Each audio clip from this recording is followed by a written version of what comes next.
नमस्ते सबैजनालाई।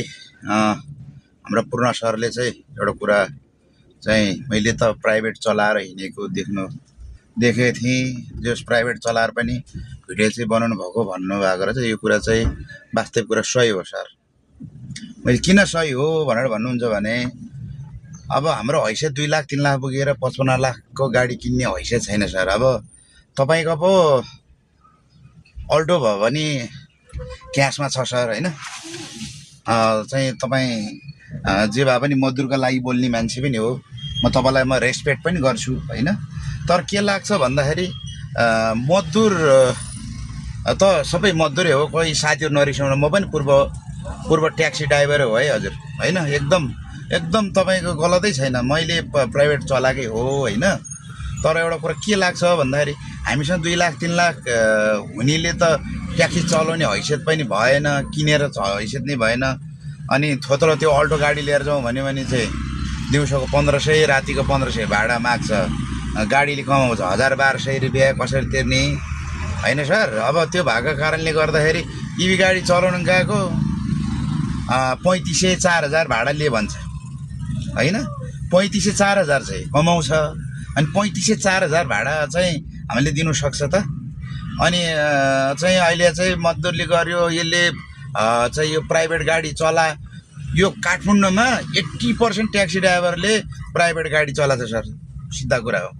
तपाईँलाई म एकदम इज्जत गर्छु हैन। तपाईँले के भन्नुहुन्छ मैले हजुरले भनेको कमेन्ट पनि लास्टसम्म हेर्नु होला। मैले हजुरले लेखेको कमेन्ट रहेछ। मैले चाहिँ किनभने दाइलाई सम्मान छ, ठिक छ, मैले चलाएकै हो। अब चाहिँ हैन म चाहिँ के भन्नु चाहन्छु भने किन भन्दाखेरि सबैले चलाउनु पाउनुपर्छ, काम गरेर खानु पाउनुपर्छ। मेरो भने रातो सेतो पयालो कुरै होइन।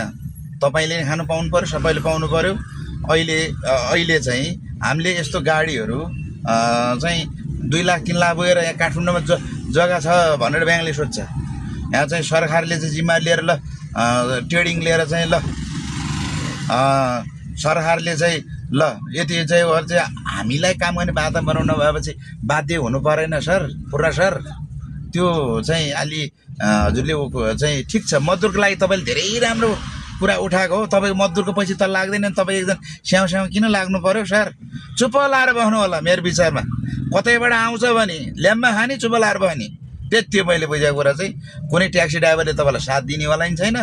र एउटा के छ भने जसको त्यो अब म अनलाइन चलाइरहेको छु नि, जसको पछि लाग्छ त्यसको पछि लाएर गरेको छ 50 रुपियाँ पनि वहाँ गएको छ त्यहाँ गएको छ, के गर्ने, भात त खानु पर्यो। अहिले म पनि त्यही भएको छ है सर। म कसैलाई भन्दिनँ।